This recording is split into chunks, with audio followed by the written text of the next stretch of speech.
7:28. En Pensemos el País presentamos esta noche las reflexiones del ex candidato presidencial Sergio Fajardo, quien da una mirada a las exigencias estudiantiles y otros sectores sociales al gobierno Duque. Habla sobre el nuevo rol de la juventud en la familia y la sociedad y explica las grandes debilidades que tienen las instituciones frente a la protesta social. Con él habló María Alejandra Villamizar. Sergio Fajardo, gracias por esta entrevista. Gracias a ustedes. ¿Qué pasó en Colombia el 21 de noviembre? Cambió Colombia. Yo creo que aquí en Colombia hay un cambio muy profundo y lo tenemos que entender porque va a estar con nosotros por mucho tiempo. Y puedo decir de una vez cuál creo yo que es el cambio más profundo que hay y tiene que ver con la juventud en Colombia.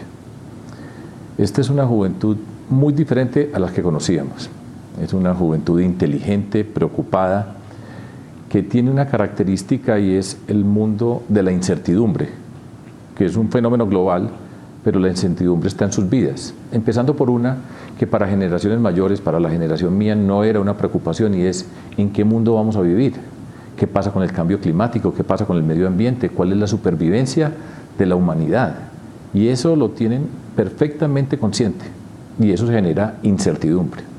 Al mismo tiempo, simplificando enormemente, tiene que ver con la educación. ¿Qué educación se recibe? ¿Qué posibilidad hay de recibir esa educación? Y esa educación asociada con el empleo. Esta educación va a redundar en que si estudiamos tenemos un empleo que nos permita vivir dignamente. Eso hace que cambien esquemas anteriores. Me explico. Habitualmente se hablaba del mundo que les vamos a dejar a los jóvenes. Los jóvenes son el futuro. Eso cambió. Los jóvenes no son el futuro, hoy son presente.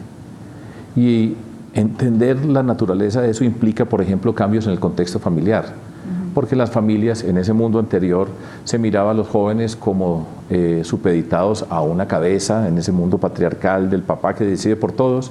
Se acabó ese contexto, ya son familias más reducidas, son más pequeñas y esa incertidumbre de los hijos hace parte de la incertidumbre de la familia, es una relación distinta que lleva a preguntas por la educación, por el empleo, que rápidamente también conectan con las familias acerca de la reforma pensional, reforma laboral, la posibilidad de jubilarse, de tener un empleo y de hacer parte de la vida. ¿Cómo se comportan las instituciones en un momento en que la democracia empieza a manifestarse de una manera tan distinta? Todo esto que está pasando hace parte de un debilitamiento de las instituciones.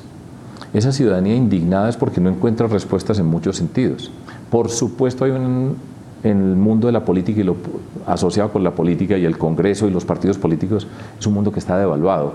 La mayoría de la ciudadanía no se identifica con esos partidos, no encuentra respuestas en ese mundo. Y hoy hay una manifestación pues, que tiene por supuesto enfrente un gobierno en el cual pues, las encuestas lo dicen, eso no es necesidad después de descubrir una teoría gigantesca, hay una insatisfacción muy grande con este gobierno en este momento en la forma como ha actuado. Pero esto es un mensaje para todos los políticos.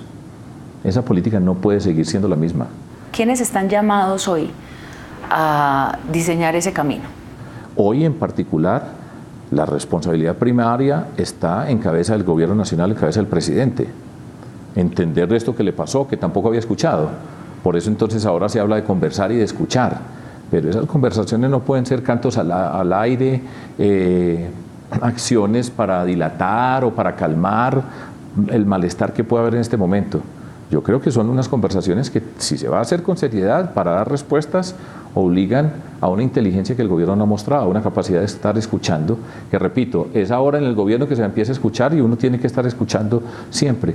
Y las personas que estamos en la política, que participamos en la discusión de la sociedad que queremos, pues tenemos que estar en sintonía y entender la naturaleza de estos problemas.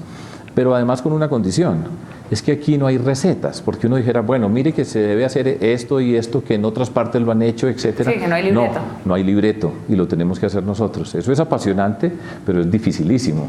¿Qué tan sustentado puede estar el temor de que esto se instaure como una especie de caos generalizado, como una especie de anarquía, en donde no se conduzca esto institucionalmente, donde no se encuentren las respuestas y se genere pues un camino que no sea institucional, que no sea constitucional?